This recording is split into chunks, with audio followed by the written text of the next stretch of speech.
Hello बच्चों, आज हमारा टॉपिक ओम्स लॉ है। ओम्स लॉ पढ़ने के लिए हमको पोटेंशियल डिफरेंस और करंट का अच्छा नॉलेज होना चाहिए। इसीलिए जो इस वीडियो को देख रहे हैं उससे विनती है कि इससे पहले हमारा पार्ट 2 और पार्ट 3 कम से कम ज़रूर देख लें, ताकि आपका कॉन्सेप्ट हो जाए और अधिक क्रिस्टल क्लियर हो जाए। चलिए बिना टाइम वेस्ट किए शुरू करते हैं हम लोग ओम्स लॉ। ओम्स लॉ क्या कहता है कि जब हमारा टेम्परेचर कांस्टेंट हो, कांस्टेंट का मतलब चेंज नहीं कर रहा हो, फिक्स हो, जब हमारा टेम्परेचर कांस्टेंट हो तो करंट क्या होता है, किसी कंडक्टर में जो फ्लो करता है वो पोटेंशियल डिफरेंस के डायरेक्टली प्रोपोर्शनल होता है। Current flowing through conductor is directly proportional to potential difference. मतलब अगर किसी कंडक्टर का पोटेंशियल डिफरेंस हम बढ़ा देंगे तो करंट बढ़ जाएगा, और अगर हम पोटेंशियल डिफरेंस कमा देंगे तो करंट भी कम हो जाएगा। ठीक, इसको अगर हम मैथमेटिकली लिखना चाहेंगे तो कैसे लिखेंगे? V is proportional to I। V का मतलब पोटेंशियल डिफरेंस, I का मतलब करंट। इसका मतलब करंट जो है पोटेंशियल डिफरेंस के डायरेक्टली प्रोपोर्शनल है। अब आप लोग को पता होगा, जब ये प्रोपोर्शनलिटी का साइन हम हटाते हैं तो RHS के साइड किसी कांस्टेंट से मल्टीप्लाई करते हैं। इसका मतलब V, अब ये साइन हटाएंगे, is equal to I into R। अब R एक नया कांस्टेंट आ गया, और R को हम लोग क्या बोलते हैं? रेजिस्टेंस।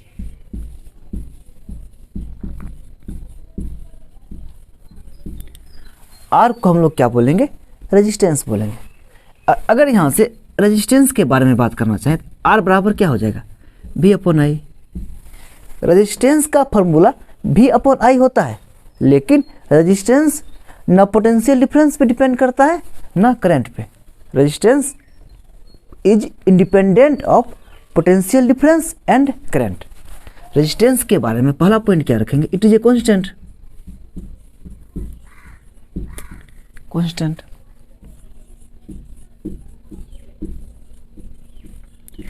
कांस्टेंट क्यों?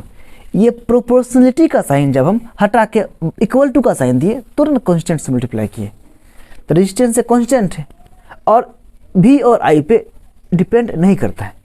It is independent of V and I। Independent of V and I। Ohm's law पढ़े हम लोग। ओम्स लॉ क्या होता है?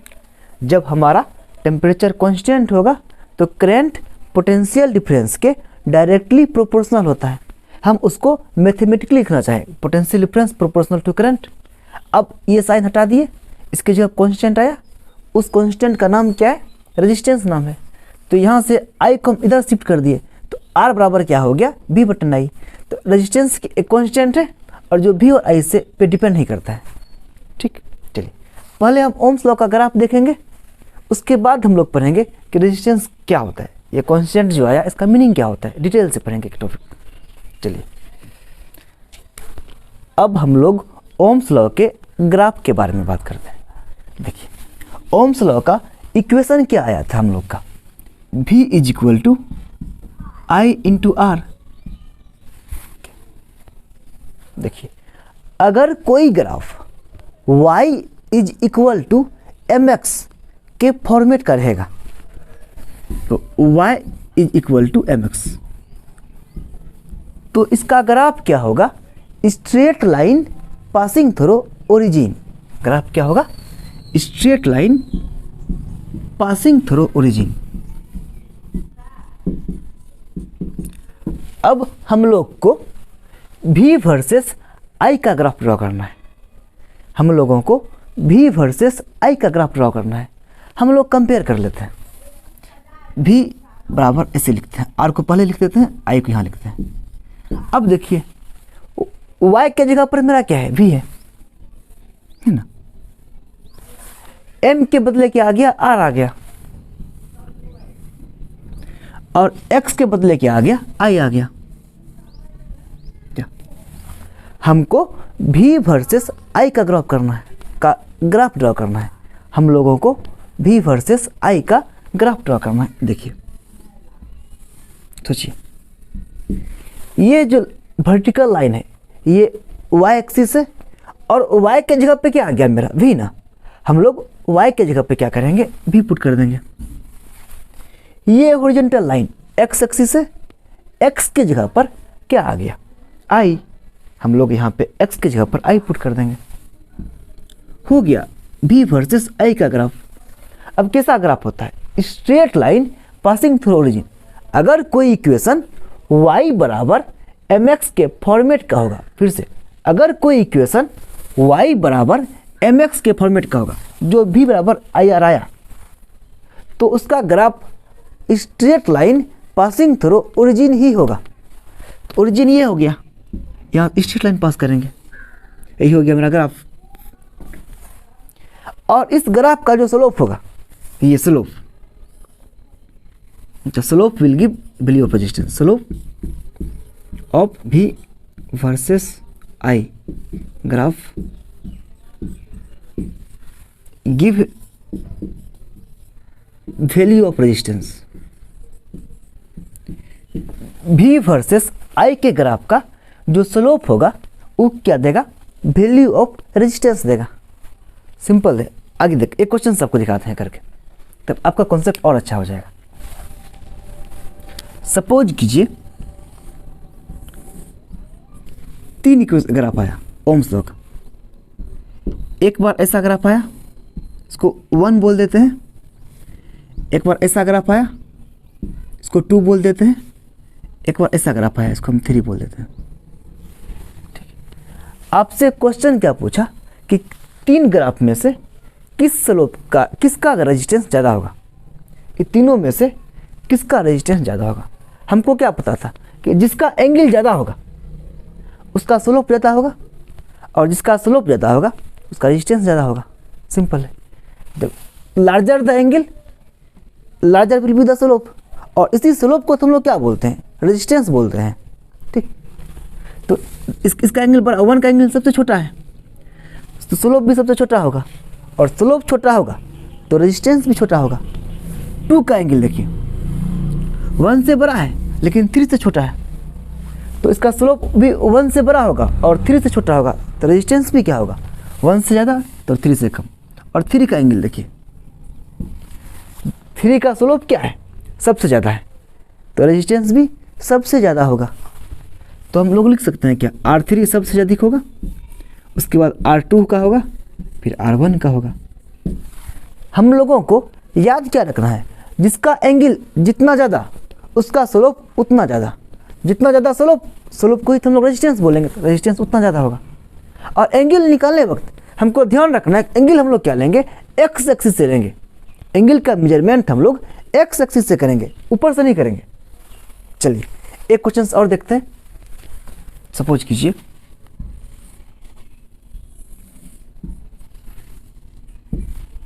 ये मेरा आई है, ये मेरा बी है। ठीक, ऐसा ग्राफ है, भी और आई का ग्राफ दिया है। भी 8 है, यहाँ पे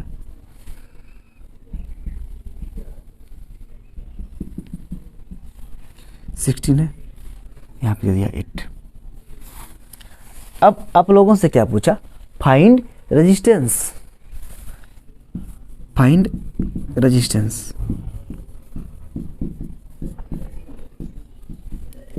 इस ग्राफ की हेल्प से आपको रेजिस्टेंस निकालना है। तो हम लोगों ने रेजिस्टेंस का फॉर्मूला क्या पढ़ा है कि R बराबर V अपॉन आई। तो R ये है हमारा और I ये है, देखिए सॉरी V ये है हमारा और I ये, देखिए जब भी मेरा 8 वोल्ट था, I 4 था ना, तो R क्या आएगा 8/4, मतलब 2 ओम हो जाएगा। जब हमारा अभी 16 था, I 8 था, यहाँ से भी निकालिए 16/8 मतलब 2 ओम ही आएगा। हमने पहले ही पढ़ चुका है रेजिस्टेंस क्या होता है, I और V पे डिपेंड नहीं करता है। यहाँ भी डिपेंड नहीं किया, देखिए V चेंज हुआ, I चेंज हुआ, लेकिन रेजिस्टेंस क्या है, कांस्टेंट है, 2 ओम का 2 ओम। ठीक, रेजिस्टेंस एक कांस्टेंट है जो V पे और आई पे डिपेंड नहीं करता है। एक और क्वेश्चन देखते हैं। चलिए, यहाँ पे हम 24 कर दिए और यहाँ पे हम आई डैश कर दिए। आई डैश क्वेश्चन में है कि find I dash with the help of graph. आप लोगों को ग्राफ की हेल्प से आई डैश का वैल्यू बताना है। फिर से वही लॉजिक, हमको पता है कि V बटे आई जो रेजिस्टेंस के बराबर होता है वो एक कांस्टेंट होता है, वो ना V पे डिपेंड करता है ना I पे डिपेंड करता है। हम लोग क्या करते हैं, पहले V बटे आई निकाल लेते हैं यहाँ से, तो 8/4 हो गया, तब 2 ओम आ गया। अब यहाँ से भी V अपॉन आई डैश निकाल लेते हैं। V 24, आई डैश है, तो 24 अपॉन आई डैश, ये भी तो रेजिस्टेंस के बराबर आएगा ना, तो ये भी 2 के बराबर ही आना चाहिए क्योंकि रेजिस्टेंस 2 है और रेजिस्टेंस ना V पे डिपेंड करता है ना I पे, इन दोनों का रेशियो पे होता है। अब यहाँ से आई डैश कितना आ जाएगा, सॉल्व कर लेंगे। आई डैश बराबर क्या आ जाएगा, 24/2। सिंपल तरीका इसको सॉल्व कर लेंगे। आई डैश कितना आ गया, 12 एम्पियर। सिंपल है। चलिए अब हम लोग आगे बढ़ते हैं।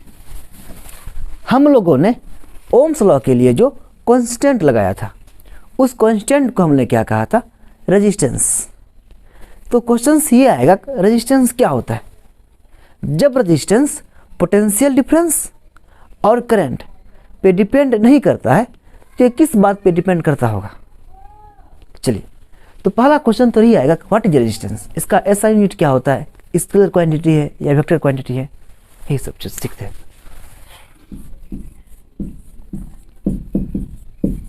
रेजिस्टेंस,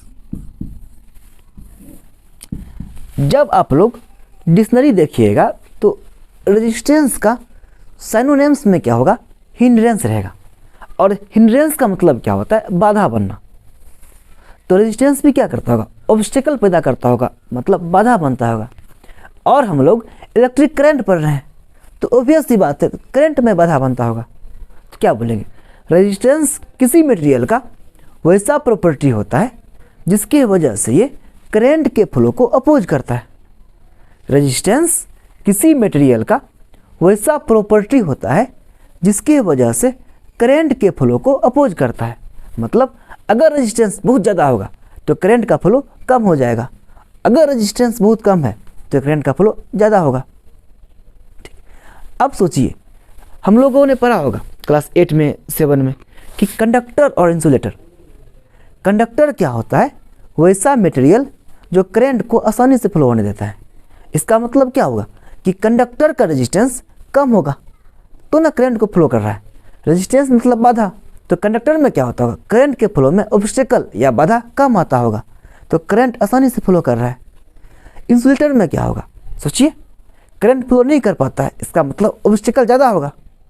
तो इंसुलेटर में क्या होगा, रेजिस्टेंस इंसुलेटर का बहुत ज़्यादा होगा, इसीलिए इंसुलेटर में करंट फ्लो नहीं कर पाता है। चलिए, तो रेजिस्टेंस का हम लोग डिफिनेशन लिख लेते हैं। The property of material due to which it opposes the flow of current. Resistance material का वैसा प्रॉपर्टी होता है जिसके वजह से ये करंट के फ्लो को अपोज करता है, बाधा बनता है।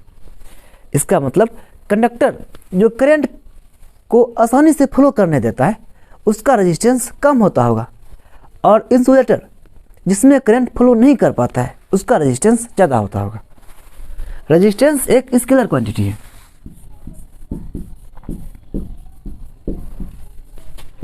स्केलर क्वांटिटी, फिर वही बात, स्केलर क्वांटिटी क्या होता है, जिसके पास सिर्फ मैग्नीट्यूड होता है। रेजिस्टेंस इसका ऐसा यूनिट क्या होगा, रेजिस्टेंस का ओम होगा, इसको हम लोग ओम पढ़ते हैं। चलिए इसके बारे में थोड़ा और बात करते हैं कि जब रेजिस्टेंस ना पोटेंशियल डिफरेंस और ना करंट पे डिपेंड किया तो किस किस बात पे डिपेंड करता है। एक्चुअली ना रेजिस्टेंस किसी मटेरियल के डायमेंशन और टेम्परेचर पे डिपेंड करता है। रेजिस्टेंस किसी मटेरियल का डायमेंशन, जब डायमेंशन बोले इसका मतलब लेंथ और एरिया क्या है, और टेम्परेचर पे डिपेंड करता है। इसीलिए तो ओम्स लॉ कांस्टेंट टेम्परेचर पे वैलिड है, कि जब तक टेम्परेचर कांस्टेंट है ओम्स लॉ वैलिड है, क्योंकि कांस्टेंट टेम्परेचर पे रेजिस्टेंस भी कांस्टेंट रहता है। अब क्या पढ़ेंगे हम लोग, factor which effect the resistance of conductor. तब रेजिस्टेंस ऑफ कंडक्टर किस किस फैक्टर पे डिपेंड करता है। Factor that effect the resistance of conductor. Resistance किस किस बात पर डिपेंड करता है। पहला फैक्टर हो जाता है लेंथ ऑफ कंडक्टर। लेंथ मतलब अगर किसी कंडक्टर का लंबाई ज़्यादा है तो रेजिस्टेंस भी ज़्यादा होगा, और अगर किसी कंडक्टर का लेंथ कम है तो रेजिस्टेंस भी कम होगा। हम लोग कह सकते हैं कि रेजिस्टेंस कंडक्टर के लेंथ के डायरेक्टली प्रोपोर्शनल है। सिंपल लैंग्वेज में लिखते हैं, कोड वर्ड में लेंथ लिखे, L फॉर लेंथ, एरो ऊपर दिए, इसका मतलब लेंथ अगर ज़्यादा होगा तो रेजिस्टेंस क्या होगा। इसको हम लोग क्या पढ़ते हैं मैथ में, दिस इम्प्लाई। तो यह अंकित करता है कि अगर लेंथ ज़्यादा होगा तो ये रेजिस्टेंस क्या होगा, अपने आप ज़्यादा हो जाएगा। दिस इम्प्लाई रेजिस्टेंस भी। या अगर लेंथ अपने आप का कम होगा कंडक्टर का तो इससे क्या ये क्या अंकित करता है कि रेजिस्टेंस भी क्या होगा, दिस इम्प्लाई लेसर होगा। तो हम लोग यह कह सकते हैं resistance is directly proportional to length of conductor. तो अगर लंबाई ज़्यादा रेजिस्टेंस ज़्यादा, अगर लंबाई कम तो रेजिस्टेंस कम। सेकेंड फैक्टर क्या आता है, cross section area. Resistance area of cross section के इन्वर्सली प्रोपोर्शनल होता है। अब नया टर्म आ गया, इन्वर्सली क्या होता है समझते हैं। यहाँ पे पहले से लिखते हैं, एरिया ऑफ क्रॉस सेक्शन को हम लोग ए मान लेते हैं थोड़ा देर के लिए। तो अगर एरिया बढ़ जाएगा तो रेजिस्टेंस क्या हो जाएगा, कम हो जाएगा। और अगर एरिया कम हो गया, डाउनवर्ड एरो मतलब कम होना होता है, तो रेजिस्टेंस क्या हो जाएगा, अपने आप पर हो जाए, ज़्यादा हो जाएगा। मतलब R प्रोपोर्शनल टू 1/A लिख सकते हैं क्या। R क्या है, 1/A के प्रोपोर्शनल है। अब सोचिए इसका मतलब क्या हो गया, देखिए एक क्वांटिटी में जिस संख्या से गुना होगा ना तो दूसरे में क्या हो जाएगा, उसी संख्या से भाग हो जाएगा। मतलब सोचिए अगर एरिया हम बड़ा कर दिए 3A, एरिया में क्या किया हम 3 से गुना किए ना, तो रेजिस्टेंस में क्या करेंगे, 3 से भाग देंगे, तो रेजिस्टेंस क्या हो जाएगा, R/3 हो जाएगा। सिंपल है। अगर एरिया का हम क्या कर दिए 2A/3, एरिया का भरा क्या कमा करके क्या कर दिए 2/3A, तो रेजिस्टेंस में क्या हो जाएगा R।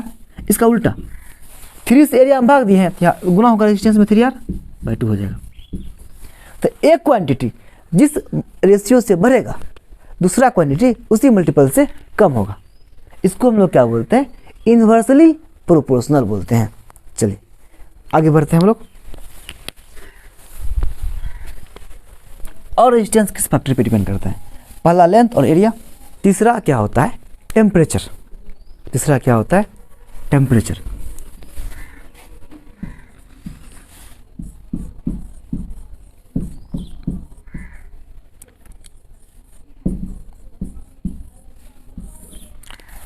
थर्ड फैक्टर क्या होगा टेम्परेचर। तो टेम्परेचर में थोड़ा सा कुछ और केस हो जाता है। मतलब अगर हमारा मेटल से, अगर हमारा क्या है मेटल है, तो टेम्परेचर बढ़ाएंगे तो रेजिस्टेंस भी बढ़ेगा। टेम्परेचर बढ़ाएंगे तो रेजिस्टेंस भी क्या होगा, बढ़ जाएगा। मतलब अगर हम टेम्परेचर को क्या कर देंगे, बढ़ा देंगे, तो क्या होगा, रेजिस्टेंस भी क्या होगा, बढ़ जाएगा। ठीक। अगर हमारा मेटल से, तो मेटल के केस में टेम्परेचर के बढ़ाने से रेजिस्टेंस भी बढ़ जाएगा। अगर हमारा सेमीकंडक्टर है,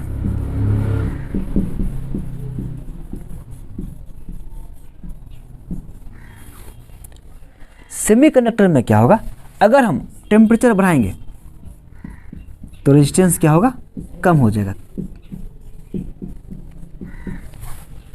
ठीक, मेटल में क्या होगा, टेम्परेचर बढ़ाएंगे रेजिस्टेंस बढ़ेगा, टेम्परेचर कम आएंगे रेजिस्टेंस कम होगा। अगर हमारा सेमीकंडक्टर है तो टेम्परेचर बढ़ाएंगे रेजिस्टेंस क्या होगा, कम हो जाएगा। और अगर हमारा, या उल्टा भी याद रखिएगा कि टेम्परेचर कम आएंगे तो रेजिस्टेंस भी क्या होगा, बढ़ जाएगा। मतलब मेटल में क्या होता है, टेम्परेचर का डायरेक्ट रिलेशन किसके साथ होता है, रेजिस्टेंस के साथ। टेम्परेचर बढ़ाएंगे तो रेजिस्टेंस बढ़ेगा, टेम्परेचर कम आएंगे तो रेजिस्टेंस कमेगा। सेमीकंडक्टर में उल्टा होता है, टेम्परेचर बढ़ाएंगे रेजिस्टेंस कम हो जाएगा, टेम्परेचर कम करेंगे रेजिस्टेंस बढ़ जाएगा। एक और होता है एलवाई। एलवाई में क्या होता है, रेजिस्टेंस टेम्परेचर पे बहुत कम डिपेंड करता है। मतलब सिंपल हम ये कह सकते हैं कि resistance of alloy does not change with change of temperature. Resistance of alloy does not change on changing temperature. Alloy का रेजिस्टेंस टेम्परेचर चेंज होने से चेंज नहीं करेगा। चलिए अब हम लोग आगे बढ़ते हैं। एक और फैक्टर पे डिपेंड करता है, नेचर ऑफ मटेरियल, कि हम जो वायर ले रहे हैं वो किस मटेरियल का लिए हैं। अगर हम सिल्वर का वायर लेंगे तो सिल्वर का रेजिस्टेंस सबसे कम होता है। अगर हम लीड का लेंगे तो लीड का रेजिस्टेंस ज़्यादा होता है। कि वायर का नेचर कैसा है, रेजिस्टेंस उस फैक्टर पे भी डिपेंड करता है। चलिए अब हम लोग आगे बढ़ते हैं, थोड़ा सा मैथमेटिकली बात करते हैं। चलिए हमारे सिलेबस में ये पढ़ना है कि रेजिस्टेंस लेंथ पे और एरिया पे कैसे डिपेंड करता है, उसका मैथमेटिकल एक्सप्रेशन, न्यूमेरिकल, तो हम लोग उसके बारे में बात करते हैं। रेजिस्टेंस प्रोपोर्शनल टू हम लोग पहले पढ़ चुके हैं। सेकेंड क्या पढ़े, resistance is inversely proportional to A. पहले हम लोग क्या पढ़े, रेजिस्टेंस लेंथ के प्रोपोर्शनल है, सेकेंड रेजिस्टेंस एरिया के इन्वर्स है। तो दोनों को कंबाइन करते हैं, कम्बिनेशन से क्या मिलेगा, R proportional to L upon A. फिर वही लॉजिक, हमको ये साइन हटाना है, हम चाहते हैं कि प्रोपोर्शनलिटी का साइन क्या हो जाए, हट जाए। तो आरएचएस के साइड किसी कांस्टेंट से गुना करना पड़ेगा। और कांस्टेंट हर एक इक्वेशन के लिए अलग अलग होता है। तो यहाँ आएगा रो एल बटे, इसको हम लोग क्या पढ़ेंगे, रो। इसको हम लोग पढ़ेंगे क्या चीज, रो, आर एच ओ होगा रो। और इसको हम लोग कहते हैं क्या चीज़ है, रेजिस्टिविटी कहते हैं, रेजिस्टिविटी, रेजिस्टिविटी या स्पेसिफिक रेजिस्टेंस। रो का दो नाम है, रेजिस्टिविटी या स्पेसिफिक रेजिस्टेंस। अब आप लोग खुद से सोच के बता सकते हैं कि रो का यूनिट क्या होगा। चलिए सोचते हैं, आर का यूनिट क्या है, ओम है, तो आर की जगह पे ओम लिख लीजिए, रो को रो ही छोड़ देते हैं। लेंथ का यूनिट क्या होता है, मीटर होता है, तो मीटर हो गया। और एरिया का क्या होता है, मीटर स्क्वायर होता है, तो मीटर स्क्वायर लिख देते हैं यहाँ पर। क्या तो क्या आएगा बताइए, इसको सॉल्व करने के बाद सॉल्व कर लेते हैं। चलिए, रो मीटर अपॉन मीटर स्क्वायर को मीटर इंटू मीटर लिख सकते हैं, कैंसिल हो गया। अब एक मीटर का टर्म उधर आ जाएगा, तो ओम इंटू मीटर बराबर हो गया रो। इसका मतलब हम लोग ये कह सकते हैं कि रो का यूनिट ओम मीटर होगा। रो का यूनिट क्या होगा, ओम मीटर होगा। तो हम लोग यहाँ लिख लेते हैं, unit of rho, rho ohm metre. फिर यहाँ से देखिए, एरिया को इधर ला लेते हैं और लेंथ को इधर ला लेते हैं, तो रो बराबर क्या आ जाएगा, देखिए आर इंटू ए बटे एल। क्या रो बराबर क्या आया, आर इंटू ए बटे एल। लेकिन रो फिर भी ना आर पे डिपेंड करेगा, ना एरिया पे, ना लेंथ पे। रो मतलब रेजिस्टिविटी ना कंडक्टर के रेजिस्टेंस पे डिपेंड करता होगा, न एरिया पे और ना लेंथ पर। रो एक कांस्टेंट है, यहाँ पे लिखे थे हम, देखिए तो क्या लिखेंगे, it is independent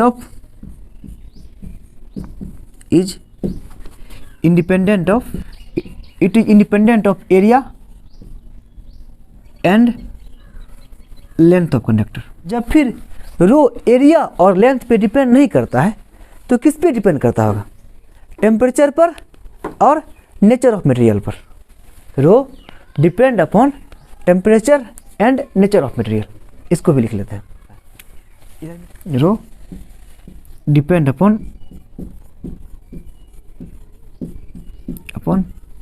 nature of material and temperature. चलिए अब फिर हम लोग रो के बारे में बात करते हैं। रो होता क्या है, रो का डिफिनेशन क्या होगा। रो को हम लोग रेजिस्टिविटी कहते हैं। रो को हम लोग रेजिस्टिविटी कहते हैं। तो आप लोगों से प्रश्न पूछा जाएगा, डिफाइन रेजिस्टिविटी। हम लोग इसका डिफिनेशन बनाने का तरीका देखते हैं। क्या प्रश्न है, what is question, define resistivity. Resistivity को क्या करना है, डिफाइन करना है। सोचिए कि रो बराबर RL/A आता है। अगर हम सोचते हैं एरिया को 1 मीटर स्क्वायर ले लेते हैं और लेंथ को 1 ले लेते हैं। अगर हम लोग एरिया को क्या किए, 1 ले लिए और लेंथ को 1 ले लेते हैं तो क्या आ जाएगा बताइए, रो बराबर R तो R ही रहेगा। एरिया को भी 1 ले लिए और लेंथ को भी 1 ले लिए, मतलब लेंथ भी मेरा यूनिट है, एरिया भी यूनिट है, इकाई है, तो रो बराबर हो जाएगा R। डिफिनेशन हो गया तैयार कि resistivity is the resistance of conductor of unit area and length. क्या रेजिस्टिविटी क्या है, किसी कंडक्टर का रेजिस्टेंस है जिसका एरिया यूनिट हो और लेंथ भी यूनिट हो, सिंपल है। क्या उसी का वाला हम लोग लिख लेते हैं, resistivity is defined as resistance of conductor of unit area and length. Resistivity is defined as resistance of conductor of unit area या ऑफ यूनिट लेंथ, पहले लिख लेते हैं, लेंथ एंड एरिया हो गया। रेजिस्टिविटी क्या है, रेजिस्टिविटी क्या है, किसी कंडक्टर का रेजिस्टेंस है जिसका लेंथ भी यूनिट होगा और एरिया भी यूनिट होगा। चलिए अब हम लोग कुछ क्वेश्चंस देखते हैं इस पे। आज करवा दे क्वेश्चन इस पे, क्या लंबा हो जाएगा। नेक्स्ट वीडियो में इस पे बहुत अच्छा क्वेश्चन आता है। कुछ बोर्ड लेवल का करेंगे, कुछ उससे स्टैंडर्ड करेंगे, कुछ NTSC लेवल का क्वेश्चन करेंगे। आप लोग प्लीज़ बने रहिए हमारे साथ। हम लोग कल इस पर सिर्फ न्यूमेरिकल करेंगे। और अगर आप लोगों को ये वीडियो पसंद आया है, please like, share and subscribe.